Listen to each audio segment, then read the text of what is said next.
Hello friend, welcome back. I'm excited that you are back with me today. I have a super exciting, fun episode today. Is it your New Year's goal to get healthy this year at all? Is it a goal of yours to work on your health, improve the health of your family, make better food choices? I know it is one of my goals for sure. Health is something that I'm working on this year, and I'd love to do it alongside of you. So in today's episode, I have some great tips for you because a lot of times people feel that when you are living frugally, it's really hard to purchase healthier options in the grocery store.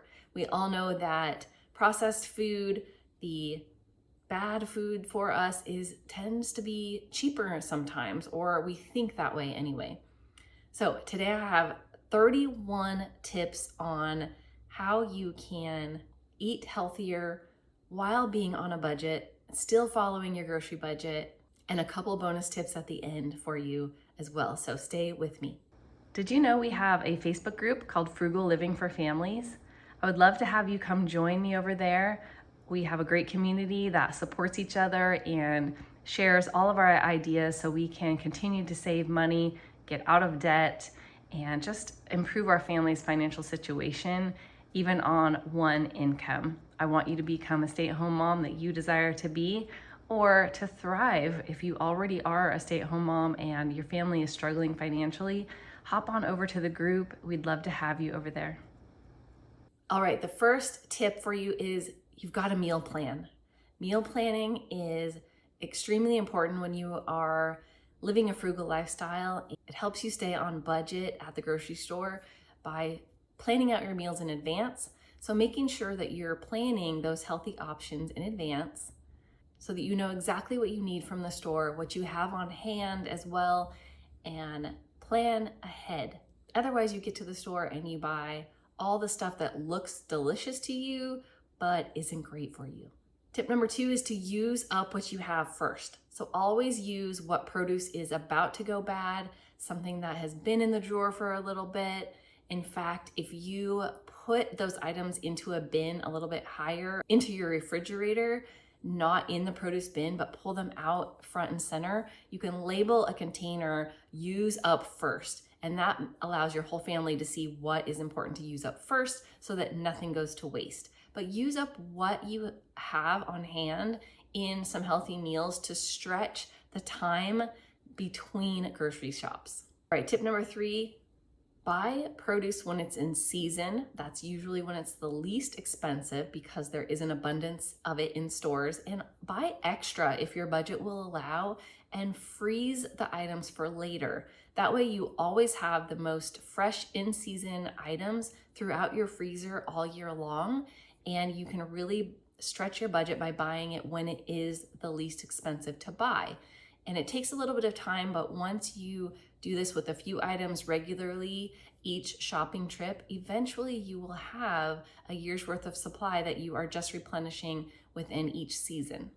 If you find that you will not be able to use up leftovers or extra produce, veggies, fruit before they go bad, freeze them in advance. Save them for later so that you still have that food and it doesn't get wasted and then you're purchasing more. Another time later on, you can pull it out of the freezer when you can use that item again, and it will save you money at that point.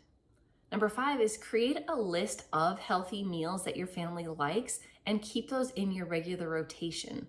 This will make sure that you are purchasing items that you may need, like sauces, condiments, spices that you will eventually continue to go through so that you aren't buying something just for one time. You'll use it up regularly and you already have your meal planning done for the future as well.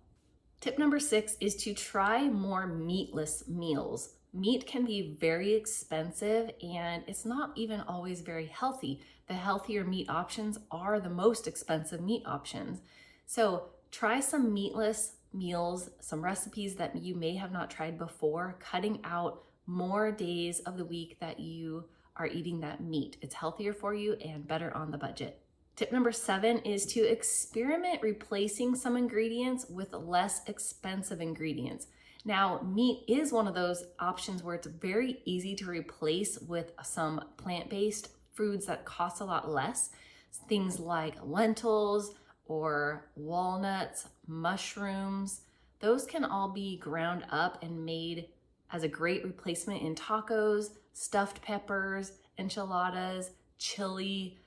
Beans are another great option that are way less expensive than meat, but have a lot of protein as well as fiber that are really good and healthy for you and will help you feel satisfied longer. So tip number 8 is to just use less expensive ingredients throughout your regular meal planning. So look up more meals that are including those beans and lentils and anything that you may have on hand a lot. Like I know that at our local food banks, if that is something that you're using, families here get an excess of walnuts and almonds. Those can be ground up and used in a variety of ways, like even breads turned into a flour. Nuts that are greatly chopped up can be a meat replacement. Get creative and look online for those recipes where you can just buy the cheaper ingredients and stretch your dollars. Tip number 9 is make a really big salad with a lot of different ingredients that you like. Make a huge one and have that actually be your whole meal. A salad is a great meal. Some people roll their eyes and I don't want to eat salad all the time. You don't have to eat it all the time. But if it is a huge meal for one of your dinners, then it can be really, really satisfying. Vegetables are full of water, which fills you up. They are full of fiber, which fills you up. And vegetables actually have a lot of protein. So by making a salad more exciting though, by adding some extra ingredients that you have on hand, bulking it up, it's going to go a long way. It's not just lettuce. And be careful with your salad dressings, choose some healthier options. But salad dressing, making your own is very easy and way more economical. It's just a healthy oil, a healthy vinegar, and whatever spices you like. You can use things like tahini, sesame oil, curry, all kinds of different spices to change up the flavors. So research some different salad dressings and make your salad really healthy. And you'll be surprised that the more creative you get, the more you'll start craving those salads as meals, and your family too.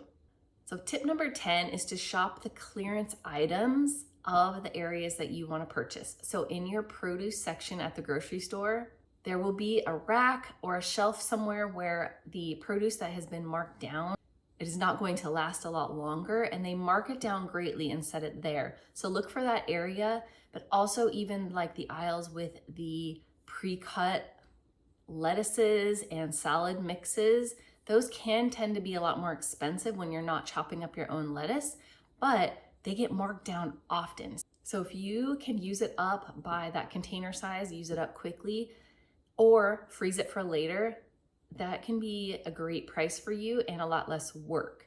And yes, you can freeze lettuce. I actually freeze different salad mixes that I have that will be going bad if we're not using them up in time, or anything that I've chopped up. I freeze them in individual packs and use them into my smoothie mix. They're great for smoothies. You can throw it in, you get your greens, and you aren't wasting those greens that a lot of times in our house want to go bad before we eat that many salads. So smoothies is a great way to get your greens if you don't love them as well as a salad.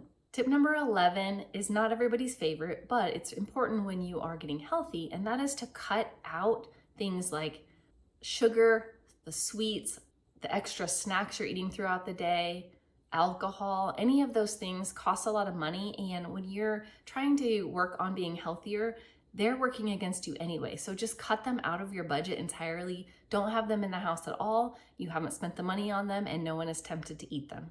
Tip number 12 is check with your doctor first, but try fasting. Intermittent fasting can be a great way to just eliminate one of the meals of your day. You can eliminate breakfast or dinner, and it helps your body have time to heal anyway when it's getting a break from eating. So it will help you eat less and spend less on food at the grocery store by fasting, and it can be really healthy for you. But check with your doctor to make sure you are a great candidate for that, as I am not a doctor and this is not medical advice. So check with your doctor first. Tip number 13 is to be willing to try veggies that you have never tried before.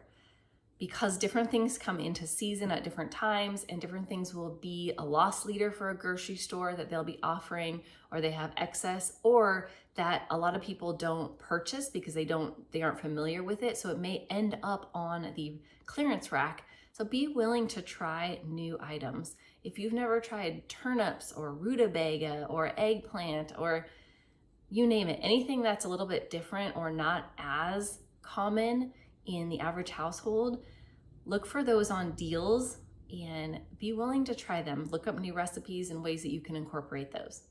All right, tip number 14 is to check prices between frozen and canned varieties if you cannot buy fresh. And compare the prices. Frozen typically tends to be healthier options, but sometimes canned is just less expensive and it's all you can work into your budget, and that's okay. Any progress you're working on towards getting those vegetables in or anything that is healthier option for you, just compare the prices. A lot of times freezer items go on great sales, so that can be a time where you stock up on the frozen vegetables if you cannot get the items fresh or they are too expensive fresh because it's not in season. Frozen vegetables are usually picked, harvested, packaged quickly when they are in season, and now they are fresh to you in your freezer at a time where they may not be in season or economical to purchase. Tip number 15 is if you are purchasing canned fruits or vegetables, is to opt for the no or low sugar and no and low salt, no salt added varieties, things like that. Those are usually fillers to try to make it more appetizing, but as you stick with your healthy habits, your taste buds will change and they won't need all of that extra. You actually will prefer the real taste of the food versus all of that extra salt and sugar added or oils, things like that. Tip number 16 is a fun one. Get together with friends and have each friend bring a healthy dish, have it be like a potluck style.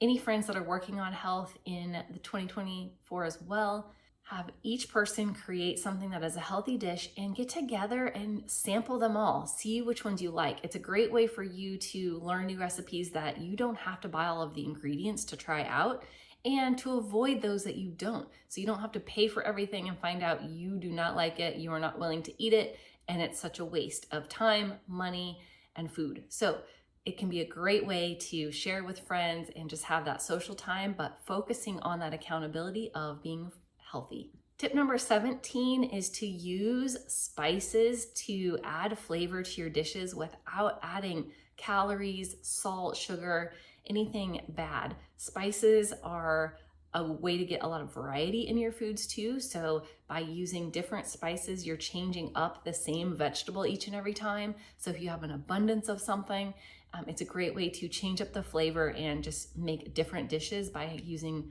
different spices to flavor the food. Tip number 18 is to try your hand at growing some herbs and some garden veggies yourself. Some fruits as well. Fruits can tend to take a little bit longer, but if you have the space and the time, start learning something that you can grow on your own. You can buy herb kits that have a variety of herbs that are the most common that you can grow right in your kitchen windowsill, for example. That can be a great way to start. Seeds is actually going to be the most economical way to grow something if you can get it to successfully grow. I have had things where I've grown well from seeds, and other things that I prefer to buy the starter plant when they are available. So just play with it, start learning, and try your hand. Growing your own food, it tastes so much better, and you can be really proud of yourself and can save money.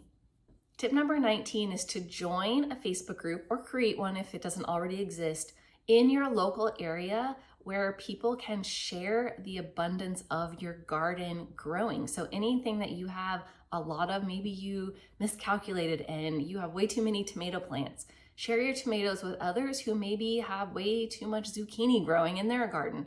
You can trade with people and post what you have extra and see what other people have extra and just share. That way everybody has a more variety of plants without growing yourself. Or if something didn't grow well for you that year, that can be a great way to get some extra from friends and family or neighbors in your community. Tip number 20 is to buy in bulk wherever it makes sense. So a lot of items that are healthier can come in bulk. Seeds and nuts are some examples. Spices are another example. Lentils, beans. There are a lot of variety of things you can buy in bulk. Check out your local store's bulk section and just see what's available to you and determine if that's something you want to incorporate into your healthy lifestyle or not, and start checking some prices on those items. Sometimes it's more economical because you can buy a spice, for example, that you only need a tablespoon of for a recipe that you really want to try, and you don't know if you want a whole bottle of that spice. And it's a lot cheaper to buy in bulk a tablespoon of the spice versus an entire container of it if you aren't going to end up using it. Sometimes the packaging is more economical to buy the spices or the items in bulk, but other times the bulk is more economical. So compare and use your bulk whenever it's going to benefit your budget.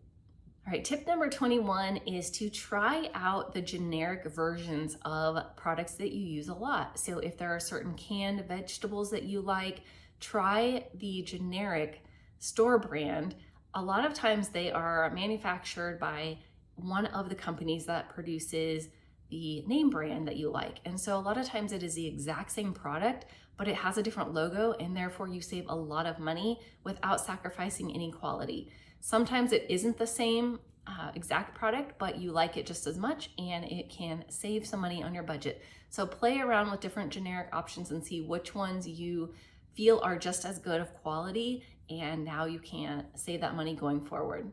Tip number 22 is when weather permits in your area, if you have farmers markets, go check out what produce they have on hand. Local farmers grow sometimes without using all of the pesticides and different tactics that the larger companies, the larger farmers and agricultural companies have to use, because these local farmers are just selling quickly, locally, small scale. And so they don't have all of that added toxic chemicals and things. And because they're easily selling right to you without having to paying distributors and selling at wholesale, they can sell their items for much less. So you can get really great in-season products that are freshly picked. So they are the most nutritious of all the produce you're going to find. They were just picked and they haven't traveled somewhere for days and sat around, and they're a lot less expensive. And it's what's in season. So if they're bringing it to the farmer's market, they just grew it. It tends to be in season. And a lot of those farmers are producing organically, even if they are not certified organic. So ask your farmer how they grow and what their practices are. Shop your farmers markets. You may save a lot of money and find some creative options as well. Tip number 23 is to always check the ingredients on the labels for anything added that you don't want to be putting into your body. If you're trying to be healthy, maybe you don't want that added salt, sugar, bad oils. There are great oils for you and there are bad oils for you. Preservatives, anything added that names you ingredients you cannot pronounce. There are about 100 different ways for a company to call sugar by a different name. So check your ingredients and really find the products that match what you're trying to put into your body right now. Tip number 24 is to make your meals at home instead of dining out. Even if a meal seems healthy at a restaurant, it's of course going to cost you a lot less money to make at home. So even if you have to buy a condiment that you didn't already have on hand, that may be more expensive, if you are going to create that meal more often, you eventually will spread that cost out and not have to pay for it on the future meals that you make with that same condiment. Dining at home is way healthier and way more economical on your budget. Tip number 25 is to try to make something from scratch at home that you typically buy already put together. So something like tortillas or bread, even sauces, nut butters, you name it. Think of something that you buy. The labor has been done for you before you purchase it. So in essence, you're buying something that's processed. See if you can find an easy, more economical way to make that item yourself. And don't get overwhelmed. Just start with one item and really get to where you're good at making that item before you move on and try to make anything else from scratch. Tip number 26 is to just reduce the amount of processed foods you eat in general. Processed foods cost more because They had to spend the time creating that product, making it, putting it together, more ingredients, more preservatives they had to add. So just cutting out the processed foods is going to help your waistline, help your heart, and help your budget. Tip number 27 is to avoid all calorie-filled as well as diet drinks. So this could be sodas, juices, even like the flavored sparkling waters that have sugar in them, or anything that are like a sweetener that is not healthy for you, like sucralose and aspartame and things like that. Avoid drinks that are flavored or sweetened or have extra added things that you don't want. The best drink really is water, and also like black coffee, black tea are great healthy options for you as long as there isn't anything added. So by focusing on water and just cutting out drinks that actually cost you money, you'll be saving a lot of money. Tip number 28 is to shop the sales and the loss leaders that your grocery store has in their weekly ad. So they will put in loss leaders, which are certain products that they have a lot of that they got really inexpensively, and they are passing on to you for potentially even a lower price than they paid for the item. This is done to get you into the store. They're hoping that you are going to buy way more than you planned on by going in for that item. But by sticking to your list and your meal plan and only buying the loss leaders, you're saving a lot of money. Tip number 29 is if there are certain healthier items that you are interested in trying out, contact the companies and see they may be willing to send you a free sample of the product, or at the very least a coupon to help you save some money if you are to buy the product. A lot of times the healthier items that we want to buy do tend to cost more money, and we aren't sure if we're going to like them. So this is a great way to try them for free or to save some money if you plan on buying them anyway. Tip number 30 is to see if investing in a warehouse membership, it would be economical for you. A lot of times the warehouses like Costco, Sam's Club, get great produce and it's at a great price for you. So you do tend to have to buy more. So you want to make sure that it's going to work for your family, that you're going to consume it or freeze it in the amount of time before it goes bad. But the price per pound or per item can be much less, and therefore over time ending up saving you more money than the membership costs you in the long run. And last tip before the bonus tips, the last food related tip is tip number 31 is to refer to the Dirty Dozen and Clean 15 list. So each year there is a list that is put out by experts, Dirty Dozen, Clean 15, and this is the Clean 15 is to show you what items are the cleanest when they are conventional. So your produce that is conventional but doesn't have all the preservatives, the pesticides, the extra sprays and chemicals that needed to be put on the product to help it grow. The Clean 15 are those items that you can buy more conventionally, which saves you money from buying organic without all that extra toxic chemicals added. The Dirty Dozen is showing you the top 12 produce items that have the most chemicals and toxic items added to them in the growing process. And those can be the ones that you stick to when you want to choose organic produce. So organic, of course, costs more than conventional produce typically, but by sticking to the Dirty Dozen and focusing on that list, buying organic only, and trusting the Clean 15 and buying that in a conventional format, you're saving money on at least those 15 items. Now check it each year because it does change. Some of the items change throughout the year based on common practices or things that the farmers dealt with that year that they had to combat. So it does change slightly from year to year. So make sure you're using this year's most current Dirty Dozen and Clean 15 list. And you stuck with me this whole time. I've got 2 bonus tips for you. These aren't food related, which is why they are the bonuses, but they will save you money in the long run on areas that will help you become a healthier you. And that first one is to drink way more water. Drinking half of your body weight in ounces a day is what is recommended. You may have heard the 8-ounce glasses a day, 64 ounces of water. But if you weigh more than twice that, what is that, 128 pounds, which most adults do, then you actually need more water than that. So half your body weight in ounces is what is recommended for drinking that water. That water will help you feel fuller.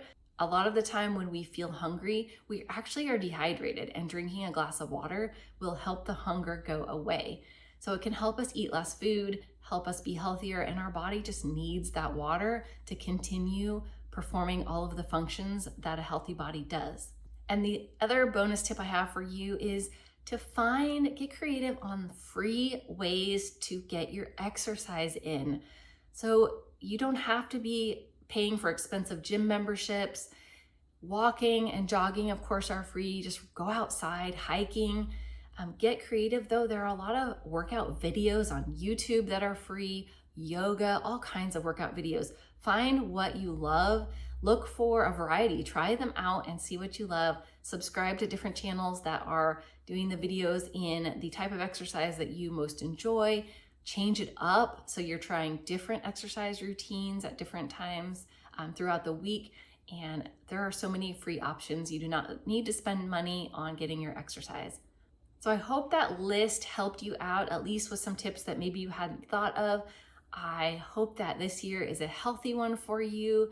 And I'd love to know if you're on this healthy journey with me. So leave a comment if this is something that you're working on in this year, in 2024. It's something I'm working on. I would love some accountability partners. And I hope these tips bless your family, help you save some money by getting healthier at the same time. Feel free to share this list if you have a friend or family member who is also working on health goals this year, and you may help them out as well. Blessings to your family. Take care.